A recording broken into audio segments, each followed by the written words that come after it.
Thanks for coming because you know what? I've been here talking for like 10 minutes. Thanks for coming because you know what? I've been here talking for about 10 minutes. 10 whole minutes of me talking, and there's no sound, so people won't be able to see anything on the replay. Okay, let's start over. Oh my god, y'all, I'm on slide 23. I have to go right back. Thanks for coming though. Okay, let me start back. Okay. 1619. Let me make sure I put that in the thing, right? 1619. Okay, y'all, welcome to the restart of my show because I've been talking for 10 minutes to no one. Okay, y'all. So, this is the live that I normally do on Tuesdays, but I didn't feel well this past Tuesday, so I've been here talking for. so um instead we're going to go now Sunday, having to recap the last 10 minutes of the show. So, welcome to my 4400 season 1 episode 8 after show review, recap, etc. So 4400 is a show on CW. It's a new show, and it was on it's a remake of a show from 2003 that was on the USA. It's called the 4400, but this time they remade it, and most of the characters are black. So the premise of the show is throughout the years, 4400 people disappear from the earth, and then all of a sudden one day they all just reappear. So that's the show, that's the premise.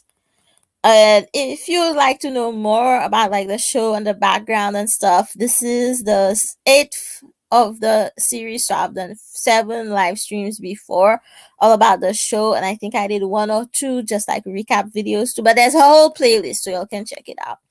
So in the beginning, I thought like the powers. Oh yeah, and the 4400, the people who were gone and they like come back, they have powers. So based on that, I was trying to like line up the characters from the 2 different shows, but that's not going anywhere. They're going in a whole new direction. So this is Shanice. She's from Detroit. She was a lawyer in 2005, and her daughter was a baby when she went missing, and now her daughter is 16. This is Dr. Andre. He is from 2010's Harlem. He was a doctor in World War One, and he ran a free clinic in Harlem. This is LaDonna. She's from 2015. She it was on a reality show, part of the Ex-Wives franchise, and according to her tweet, she's done for the season, but I'm not sure if that means like this part of the season because this is the mid-season finale, or if that means like the entire season. This is Claudette. She's from 1950s or 60s. Somewhere in the South. She was a civil rights activist. She was married to a preacher. Either Mississippi or Louisiana, but I'm not sure. I keep forgetting. This is Hayden. He's from, I want to say like 1930s. Mildred is from the 70s. This is Reverend Isaiah. He's from the 90s. He's a pastor. His parents had like a big mega church. This is Logan. He's Shanice's husband. This is Noah. Noah was in a couple of episodes, but we haven't seen him since then. This is Keisha. Keisha is a parole officer. This is Jessica. Jessica is from DHS. She was Keisha's girlfriend, but they broke up. This is Jarell. Jarell is a social worker.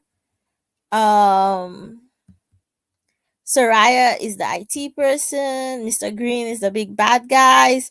And now we can talk about the episode. So I forgot to change this slide. The picture, this picture is from last episode, but let's get into it. Okay, so here they're showing us Detroit to let us know that the show is set in Detroit, although it means nothing to me because I have never been to Detroit, but it's okay. So Hayden lives with Shanice's family now. That happened in like a few episodes ago. So Hayden and the family are going shopping. They're in a grocery store, and the wife is mad because she saw this article in the newspaper that's all about Meet the 4400, and so she's not happy about that. And oh yeah, the family is excited because they're going to go on a road trip to Niagara Falls.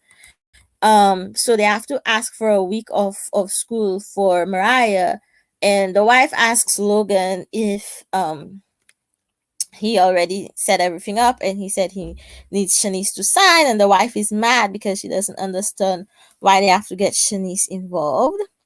Meanwhile, back at the hotel, um Mr. Green and Kyla from the mayor's office are talking about the 4400 event, and Mr. Green's like, I have a surprise guest, I have one more person I want to add, and we just know he's up to no good. So Shanice comes over to talk to Reverend Isaiah because she's mad at him because he's buddy with Mr. Green, and like how he encouraged the people to sign the contracts where the government can put them in the conservatorship. So yeah, I wouldn't suggest starting watching this show with this episode because like if you didn't watch the previous episodes, okay, no problem, Sis Gwen, no problem.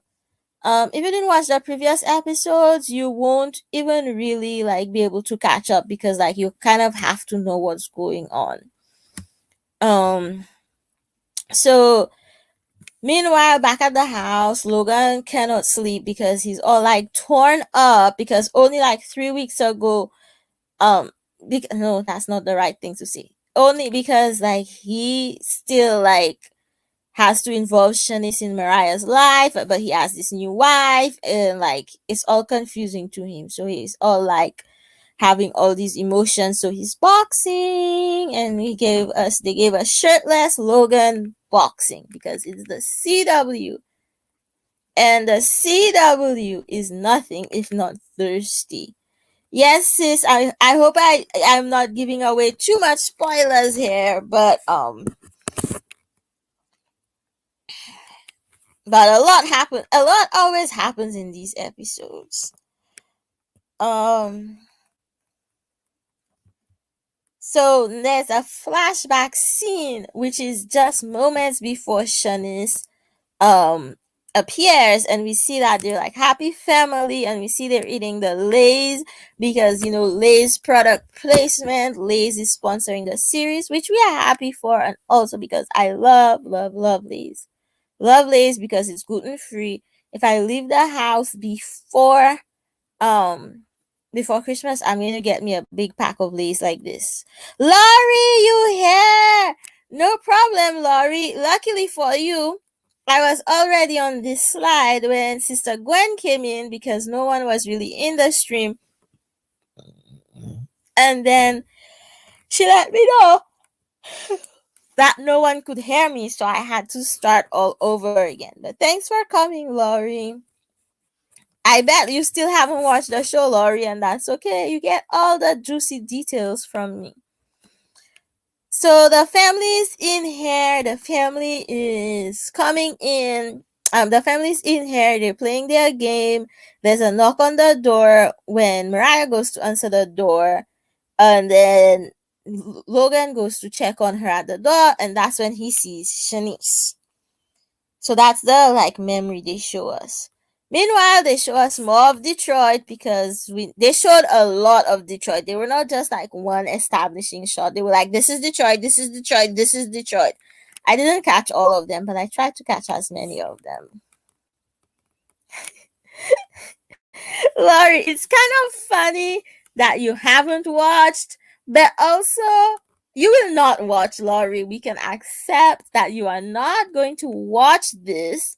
However, you are going to keep showing up to these lives and you're going to know everything that happens, and that's fine. Sister Gwen, Laurie says hi back to you. Gwen is driving, Laurie, so I don't know why I said that. Okay, let's go. So back at the hotel, Shanice and Andre are being like flirty, and they hold hands, and then Shanice asks Andre like when he's going to move out to his own place, because like Shanice is going to go stay with Mrs. Grover. And Andre said he's not, he signed a contract, like he signed a contract before he knew about the conservatorships, because he was worried about the 4400 being in the hotel with no one to take care of them. So he wanted to be there for them, and he's gonna try to like move out and like go live somewhere else. And at that moment, Logan shows up with the paper for Shanice to sign, and it's like hella awkward, cause like even though like Logan has his wife, he's like still kind of jealous of Andre, and Shanice is like, Andre, this is Logan, Logan, this is Andre, and Andre's like, we've met, and they're like staring at each other, and he's like, here's a pen so you can sign.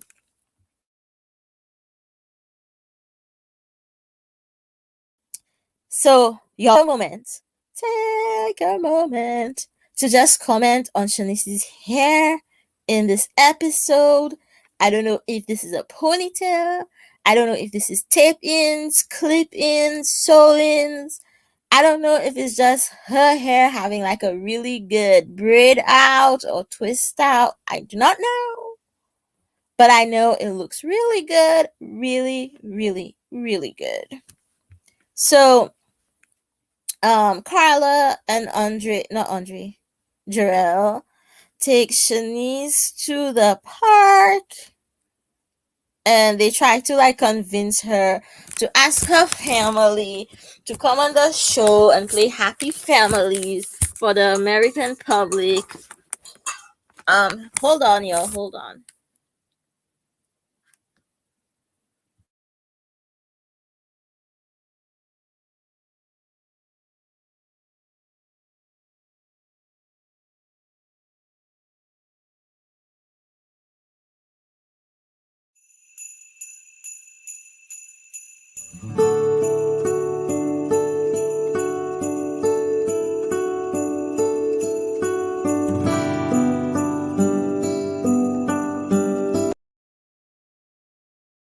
All right, so basically, Carla has the idea that if they can see that Shanice and her husband and his new wife and Hayden and her daughter will get along, they won't be afraid of the 4400, etc. But Shanice isn't really for it because Shanice is Shanice. But they try to like talk her into it, and after Carla leaves, Andre talks her into it more. Andre Jarrell. I want to. Oh my gosh, y'all know I took my bottle to refill it with some water. I went into the kitchen, I rinsed the bottle out, and I didn't refill my water. Y'all, we're just going to try to bang out this live, okay? Alright, so eventually Shanice agrees to do the TV show. So meanwhile, back at the hotel, Dr. Dre is on the phone with LaDonna. So at least we know that LaDonna's okay and she's doing fine at her dad's house and she can make phone calls and stuff. And then he goes to talk to Jarrell because he wants to find out like that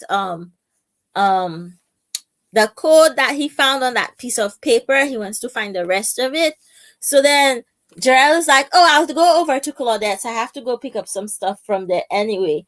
So then he's like, you're just going to go to Claudette's house? She's fine if you go into her house when she's not there. And he's like, yeah, mind your business. So for those who don't know,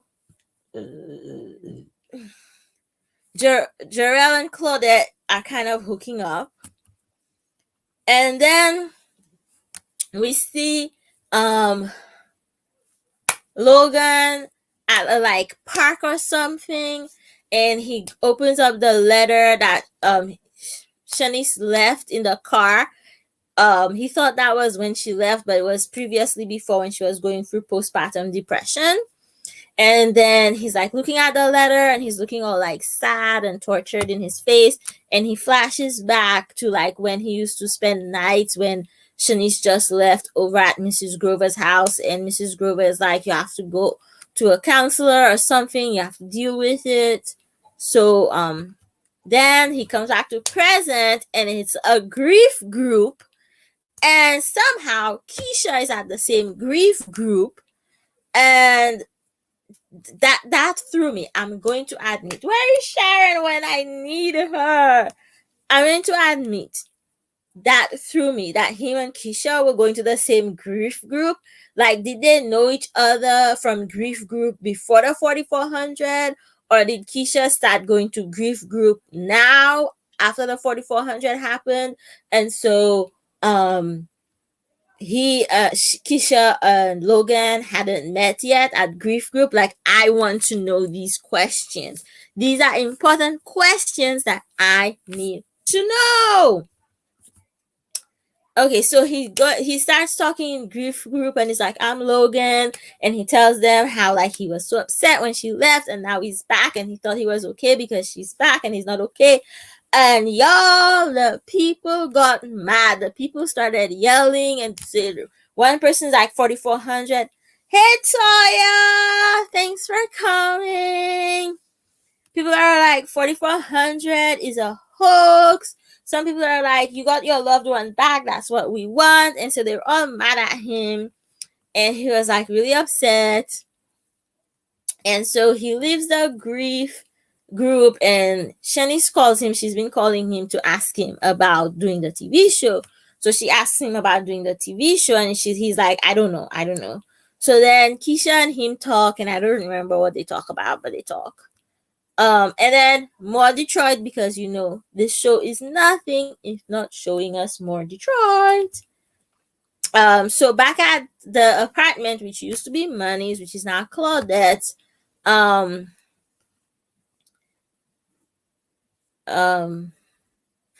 is just going around, going in the fridge, taking some juice, watering plants, and Andre's like, you're really comfortable in here.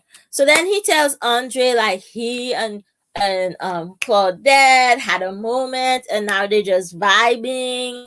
And Andre's like, well, I'm just vibing, I guess, with Shanice, because like I don't know how things work in this present time. And it's like, I could get some advice. And Jarrell is like, well, I don't know. Like, I can't really give you advice because, my last girlfriend broke up with me. But Shanice, that's a whole situation. And Andre looks at him and goes, well, isn't Claudette a situation too? And he's like, mind your business. And so, Gerald is hella cute, but he's a little young boy. And then they like take the box of books, and they go through the books, and they find the rest of the COBOL code. So this is like a tiny little piece of continuation in the story, but I cannot wait to find out what the code does, y'all. I really want to know what the code does. Why did LaDonna have to go?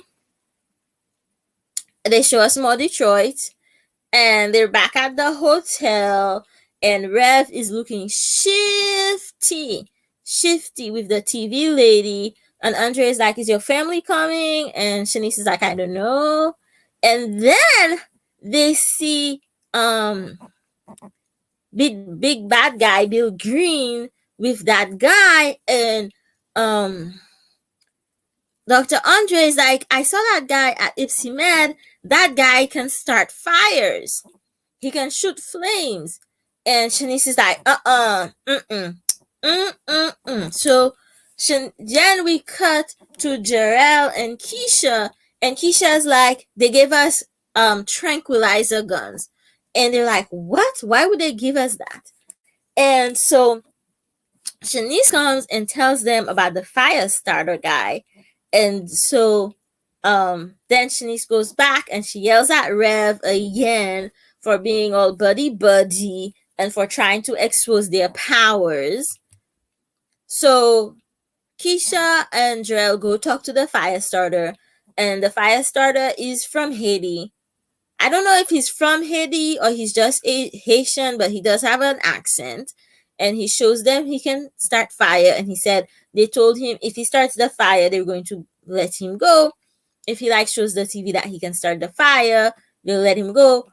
But instead, like they kind of talk to him and tell him like if he does that, they're not going to be free. So he says he wants everybody to be free. Meanwhile, Rev is there being shifty. Like, look at the looks. Rev, that actor, knows how to look shifty and look untrustworthy. And so he's there and they're like asking me questions. And he's like, the 4,400 are a vulnerable population and they need to be protected. Okay, dude. Okay. And then Shanice's family appears and there's awkward moments. So the family goes away and Shanice goes to talk to Logan in private. And then Logan is like talking about his feelings and stuff. And for a moment, Shanice is like, do you want to get back together? And like, yo, those two people are just so tortured because we just saw Shanice and Andre being all lovey-dovey, and she was like, that is just messed up, y'all. It's just messed up. And he's all, no, he's like telling her about how hard it was for him when she left. She didn't leave. She was taken. Every time he says you left, I'm like, she didn't leave. Like, it might feel like she left you, but she didn't leave. She was taken. And then he's like, no, we can't be together. We have a second chance. It's a second chance of closure. And so then he like kisses her forehead and they're all like sad. And you can see they want each other. You can see they want to be together, but they can't be together. And it's like, how long are they going to just torture us with these two? They can't just let them be happy, can they? No, they're not going to do that. They're going to torture us with these two because, I mean, come on. So then as Logan is walking away, Shanice reaches out to grab him, and then she sees his memories from when they told her they were closing the investigation, when they told him they were closing the investigation, and when they gave him the letter that she wrote. So then Shanice like really lets him go and she takes off her wedding ring for the first time. And she goes back and she talks to Rev, and Rev is all like apologetic and said he didn't know about the conservatorship and that he's going to protect the 4,400 at all costs. And we're like, okay, if you say so, okay. And then I'm about to be messy, y'all. So we cut back, right? Shanice decides not to go on TV with the family, just let the family, like, she cut ties. So basically, from this point in time, Shanice has cut ties with Logan, but she's still going to be like in Mariah's life, okay? And then in this interview, y'all, tell me if this interview does not remind you of that interview DJ Envy did with his wife on The Real. If you don't know, DJ Envy is on the Breakfast Club 97 point whatever FM with Angela Yee and Charlamagne the God. And I don't remember exactly because the place I came into this DJ Envy story is at the point where DJ Envy was beefing with Jesus and Mero because Jesus and Mero had made fun of that appearance on the show. So what had happened was DJ Envy was cheating on his wife, and the text came out, and the texts were very graphic and very after dark, shall we say. So then DJ Envy put his church organist, church musician suit on from the 90s and went on the reel and talked about him and his wife's relationship. And so the whole thing seemed staged and like disingenuous and like, oh, Toya, that's interesting. Like, yeah, he's like a pretty big DJ, I think. So the whole thing seems staged, and it was like a PR stunt, the whole like press appearance, and also we all didn't believe that DJ Envy was gonna stop cheating on his wife. We just thought that maybe he would not send those kind of text messages anymore when he was cheating on his wife. Anyways, the whole like scene just reminded me, like, look at the top is DJ Envy and his wife, and look at the bottom is Logan and his wife, and it just, like, look at it, down to the crossed legs, down to the looking at each other because we're so in love. Anyways, I'm gonna stop being messy now. So while the same interview is happening in the courtyard down below, in the window up above, we see Bill Green on the phone, and Bill Green is upset because the fire starter has gone missing. And who do we see but Mildred? Mildred is back, y'all, and she is pissed. And what's his name? Big bad guy, Mr. Bill Green, is like, your sister Millicent has been asking about you. And we're like, and Mildred is like, we don't care, you suck at life. Meanwhile, they're like, Hayden, you're turning out to be a heartthrob. And Mariah's like, Hayden has a girlfriend, not me, and she's so awesome. And so they're like bigging Mildred up in the interview. Meanwhile, Mildred is upset and she is throwing Bill Green around like a ragdoll against the wall. Broop, broop, against this wall, against that wall, against this wall, against that wall. And then, y'all, the actress that plays Mildred says, the script actually says Mildred yeets Bill Green out the window. This is how you know there's black writers in the room. They said yeet, and they did yeet him out the window, y'all. It was so fast. It was hard to capture a screenshot from this, y'all. He just went flying out the window, and bam, he landed smack dab in the middle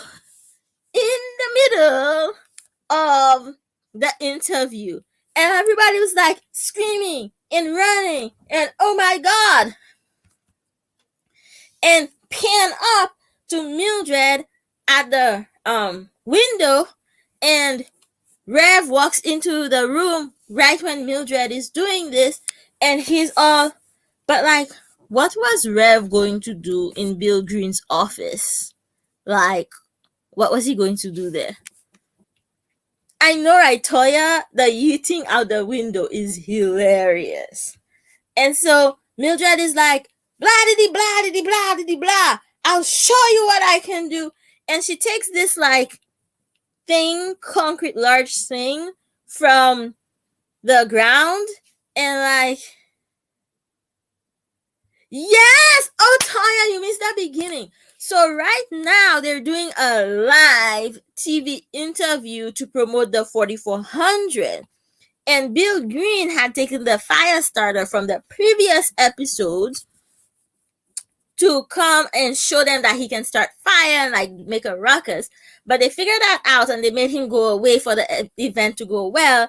But Mildred came and crashed the event, and that, like, literally,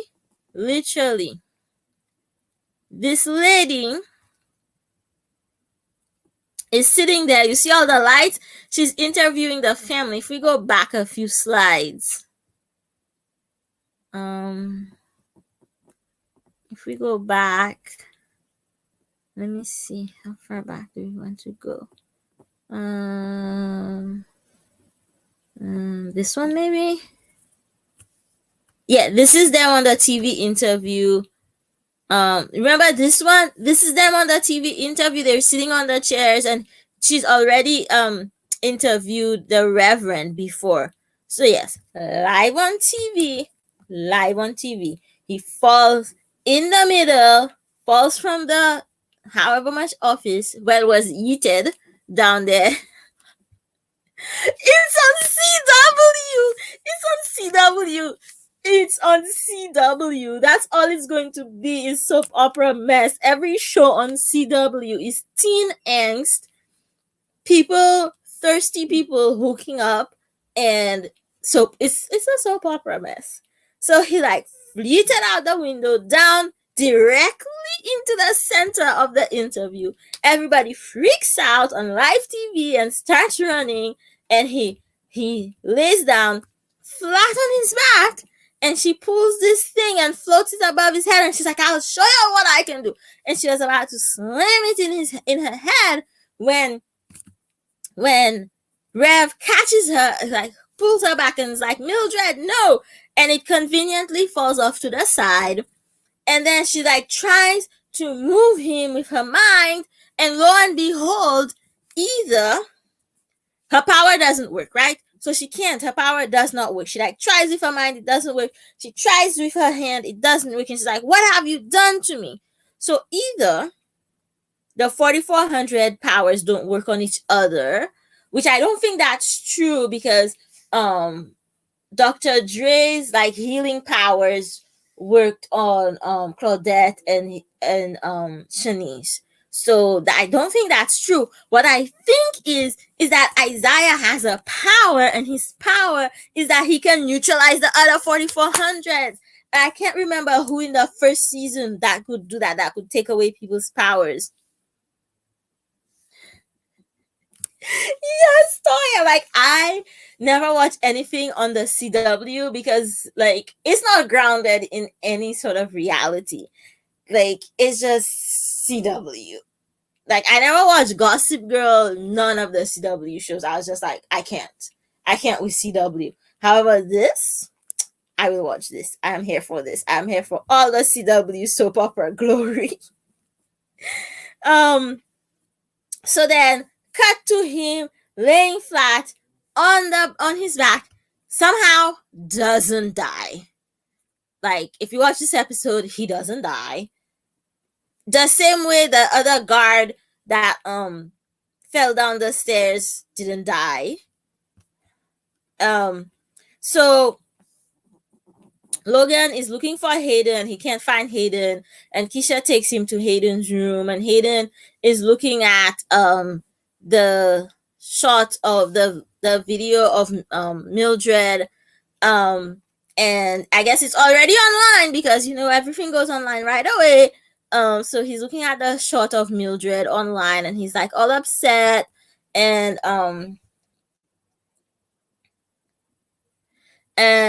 Logan comfort him, and Logan's like, it's not your fault. And Logan is being like such an adult, and he's like, you are the child. It's the fault of the adults who didn't tell me. And she's like, I wish I could have stopped Mildred. Like, I didn't know she would do this. And she's like, and Logan says, sometimes loving someone is not enough to make them to protect them, or for you to stay together, because they have their own journey, and that doesn't mean that you are not enough. And I was like, oh my god, that is the best line I ever heard. Like, that is so like emotionally mature. And he's like, no. And Hayden's like, well, aren't you afraid of having me in your house? And he's all like, well, I know you would never hurt us, so you don't have to tell me about your power until you're ready. And then he takes him home. And then, oh, did I skip a slide? What happened to my slides? Are they out of order? Yes, they're out of order. Meanwhile, Dr. Dre has gone to the lounge, and he has prepared a whole scene with candles and a fancy table, and he's wearing his fancy suit for Shanice.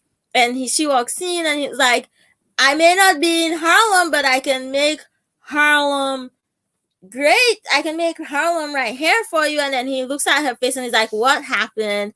And she's like, oh, they know about the powers. They know all about the powers. And he's like, you know what? Tomorrow might be bad, but right now we can still have each other and we can dance. And they dance. Okay, so yes, Toya, I mean, it's such a hard lesson to learn, but also like it's just like what Logan is struggling with at the same time too. But it's also like for an adult, like a trusted adult, to teach that lesson, share that lesson with a teenager. Like imagine if you learned that in your teenage years. I mean, anyways, y'all. So this account, that's not an official account, says the January 17th is when CW is coming back. So we have, I feel like 4 weeks of no CW or 3 weeks of no CW. So I want to make some CW content for us in between, but I will be taking a break from the lives. So no CW lives. I am working on something, and if it comes through, then I'll let y'all know. But no, like CW lives. But I'm gonna try and give y'all some CW content. Okay. So the music. I've been trying to get the music on each show, and I've noticed like sometimes they have a lot of music, and then the next show they don't have a lot of music, and I didn't have time to like go through and be like really super specific.